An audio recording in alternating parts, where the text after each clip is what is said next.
तो नीरज चोपड़ा ने यहां तक पहुंचने के लिए कितने संघर्ष किए हैं। जीत के बाद नीरज चोपड़ा के माता पिता से हमारी संवाददाता महिमा कटारिया ने क्या बात की, सुनिए उनकी जुबानी।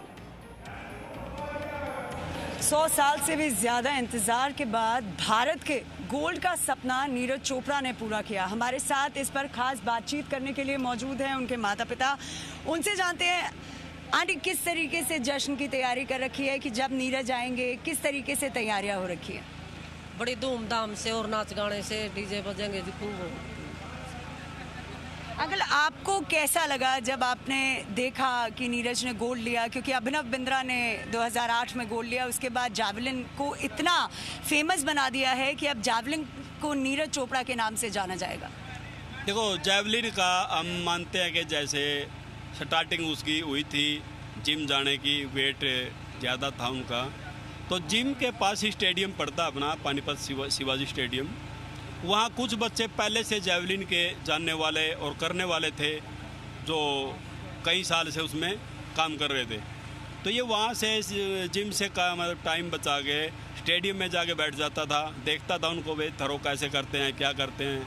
तो फिर एक दिन इनकी मुलाकात है, एक दोस्त इनका जयवीर है जो एज ए कोच भी है, बड़ा भाई भी है और गाइडलाइन दोस्त, मतलब हर तरह की उसमें गुणवत्ता है। तो वो इसको मिला, उन्होंने बताया कि भाई तुम ये थरो करके देखो। तो उसने थरो की, जो उनके माप था कि भाई नया आदमी कितना कर सकता है, उसके अनुरूप इसने कुछ ज़्यादा किया। फिर उनका रुझान इसकी तरफ ज़्यादा बढ़ने लगा, भाई ये बच्चा कुछ अच्छा कर पाएगा, शरीर से हेल्दी भी है, ठीक है। और ये बात उनकी मतलब चलते चलते नीरज के मन में एक बात बैठ गई, एक भाई मैं तो इसी गेम के ऊपर फोकस रहूँगा और यही गेम मेरे को करना है। एक गेम के पीछे इतना ध्यान लगा के चलने के बाद आज ओलंपिक तक का सफर तय किया उसने। अगर मेहनत की बात करते हैं तो कितनी मेहनत करते थे? अगर एक दिन में मेहनत की बात करें या कितने सालों की मेहनत उनकी होगी, तो कितनी मेहनत करते थे नीरज? वो करीब 12-13 साल के करीब उसको हो चुके हैं इस फील्ड में गए हुए, और कम से कम भी मेरे हिसाब से 7 से 8 घंटे वो तकरीबन प्रैक्टिस को टाइम देते हैं। घर वाले ये कुछ काम मतलब उसको अगर कहना भी है, बोलते हैं तो प्रैक्टिस को पहले तवज्जो देता है, न कि काम। अगर प्रैक्टिस करूँगा तो मेरा रेगुलर चलता रहेगा, लेकिन हमने उसको बोलना छोड़ दिया कि तू अपना प्रॉपर कर, हम अपना काम अपने आप खुद कर लेंगे, और उस पर वो खरा उतरा है। और जाने से पहले कुछ ऐसी बात कही हो आपसे जो आपको यादगार तौर पे एक याद बनी हो, जब वो जा रहे थे यहाँ से ओलंपिक्स के लिए, तो कुछ ऐसी कोई बातें कही हो उन्होंने आपसे? देखो, बातें तो उनकी हमसे जोड़ जाते, यहाँ से वहाँ के लिए गया था टोक्यो के लिए, तो उनसे बात जो हुई थी तो उन्होंने एक ही भरोसा दिलाया था कि पापा मैं मेडल ज़रूर लेके आऊँगा, रंग का पता नहीं कौन सा होगा, मैं अपनी जी जान लगा दूँगा उसको गोल्ड में बदलने के लिए।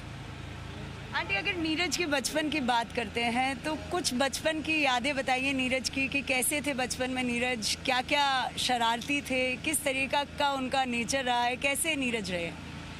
नीरज दुर्दंत मौज मस्ती खाता, कोई खेल कूद में था।